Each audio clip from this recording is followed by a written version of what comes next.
A palavra de Deus em 2 Coríntios 10, 4 e 5 nos fala o seguinte: as armas com as quais lutamos não são humanas, ao contrário, são poderosas em Deus para destruir fortalezas.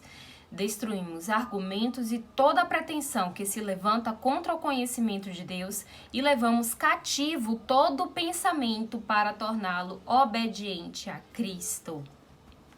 Essa semana eu refleti muito sobre o poder da mente, sobre o quanto a mente pode ter domínio sobre nós, sobre o nosso comportamento, né, sobre os nossos sentimentos e sobre as nossas atitudes em consequência.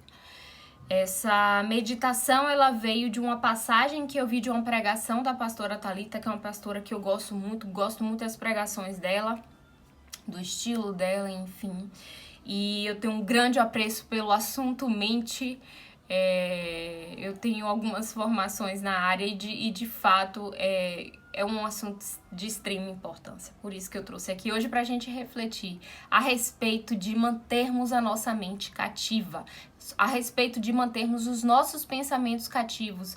O que significa isso? Significa dominar os nossos pensamentos. E por que isso é tão importante? Porque depois de pensar, né, depois de alimentar pensamentos, o nosso cérebro ele vai comandar atitudes. Né? Então, as nossas atitudes, elas são consequência de pensamentos. Você já deve ter ouvido falar aí comumente o quê? A seguinte frase: damos o que temos, né?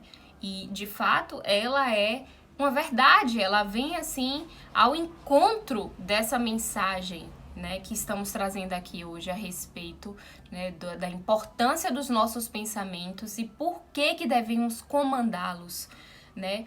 E de repente pode vir na sua mente a seguinte pergunta: ok, já entendi por quê, mas como? Como eu vou dominar os meus pensamentos e, em consequência, as minhas atitudes? Primeiro você tem que entender o quanto é importante manter a sua mente cativa, o quanto é importante se conhecer, o quanto é importante perceber o que há dentro de você. Perceber o que tem de bom, perceber o que tem de ruim e tratar o que tem, né, de ruim. Tratar o pecado, tratar o que não nos faz bem, tratar o que não edifica. Ok? Muitas vezes nós tratamos o mal utilizando o próprio bem. Assim diz a palavra de Deus: vencer o mal com o bem. O bem é a maior arma que nós temos, né? E é por isso que aqui nessa passagem ele fala, Paulo fala: as armas com as quais lutamos não são humanas, não é material, não é um revólver, não é um cacetete, não é nada disso.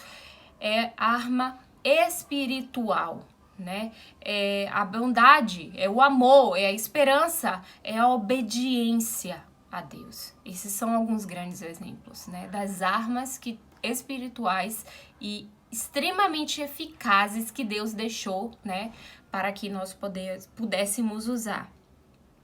E, em continuação, destruímos argumentos e toda pretensão, né, com essas armas nós destruímos argumentos e toda pretensão que se levanta contra o conhecimento de Deus e levamos cativo todo pensamento cativo, ou seja, eu domino os meus pensamentos, eu sei o que tem na minha mente, eu percebo o que penso, eu percebo em consequência o que eu sinto e eu percebo em consequência a forma como eu estou agindo.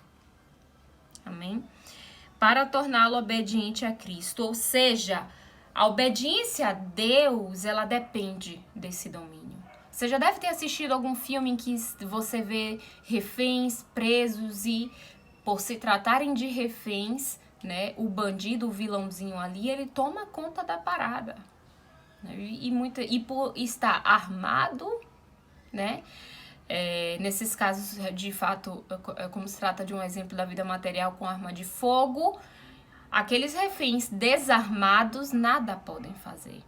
Então, meu irmão, agora voltando para o mundo espiritual, utilize as armas que o Senhor deixou à nossa disposição. As armaduras, né? A fé, a bondade, a justiça, a sabedoria, o discernimento. São essas armas que nós temos que usar né, para que a gente possa dominar a nossa mente, para que a gente consiga realmente manter a nossa mente cativa e ter a chamada mente de Cristo. Amém? E ainda pensando como, tá bom, mas como ainda tá pouco, eu ainda preciso saber mais. Tem algumas passagens na Bíblia que elas me orientam muito a como agir, né? São reflexões, algumas passagens dessas que eu reservei aqui, elas se tratam de perguntas que me fazem responder, e à medida que eu respondo essas perguntas, eu adquiro o discernimento necessário. Quais são, né? Então, como manter a minha mente, a sua mente, a nossa mente cativa? Aproximando-se de Deus, né? Amando e conhecendo o que Deus tem para você, para mim, para nós, os planos de Deus. Conhecendo quem é Deus, né? O que Deus quer para mim.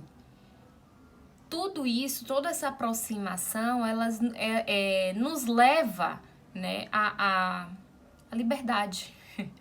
Liberdade. Porque em Deus nós somos livres, né? Livres do pecado e livres das amarras do pecado. Então aqui nós temos algumas passagens marcantes, eu reservei 5, são as 5 que eu mais gosto. A primeira: amarás o teu Deus de todo o coração, de todo o teu entendimento, sobre todas as coisas. E semelhantemente a isso, amarás o teu próximo como a ti mesmo. Essa passagem está em Lucas 10, 27. Segunda passagem: tudo com ordem e decência. 1 Coríntios 14 e 40. Essa passagem me leva muito ao caminho do equilíbrio, a me manter em equilíbrio. 3. Tudo me é lícito, mas nem tudo me convém. 1 Coríntios 6, 12. 4. Há tempo para tudo. Eclesiastes 3. Quantas vezes nós precisamos de paciência, né? Para esperar o tempo certo e para viver o que tem hoje para nós. 5. Aí vem a pergunta: acaso pode sair água doce e água amarga da mesma fonte? Essa passagem ela me ajuda muito a discernir sobre a bondade, né? O quanto nós precisamos estar vigilantes a respeito, né? De fato das nossas atitudes, né? Não tem como ser bom e ruim, não tem como, né? Ou somos bons ou somos ruins, né? Ou escolho a bondade ou escolho a maldade, né? Então, Tiago, essa passagem está em Tiago 3:11, que inclusive é um livro muito pequenininho aqui na minha Bíblia, e se trata de 2 páginas, né? Não, de 2 folhas, e é um livro que traz muitos ensinamentos. E o livro de Provérbios é extremamente rico em discernimento, em sabedoria, em ensinamentos. Então, a própria palavra de Deus, ela nos liberta, né, do pecado. Ela nos dá as armas necessárias para que possamos dominar a nossa mente, para que a gente tenha armas o suficiente para dizer: olha, mente, aquieta. Alma, aquieta. Deixa, fica aqui, pensamentos ruins, pecadinho, pecadão, não importa. Ei, pecado, fica aqui nesse cantinho.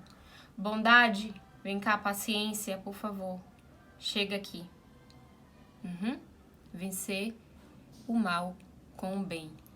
É assim que você vai manter a sua mente cativa, a obediência a Deus. Amém, meu irmão? Espero que essa mensagem tenha frutificado, tenha, na verdade, tenha achado aí no seu terreno, né, uma terra fértil, e frutifique, multiplique, para que a glória, né, de Deus resplandeça sobre a sua vida e sobre a vida da sua família, dos seus amados. Amém? Que o Senhor Deus nos abençoe e nos guarde. Até o próximo vídeo. Fiquem com Deus. Tchau.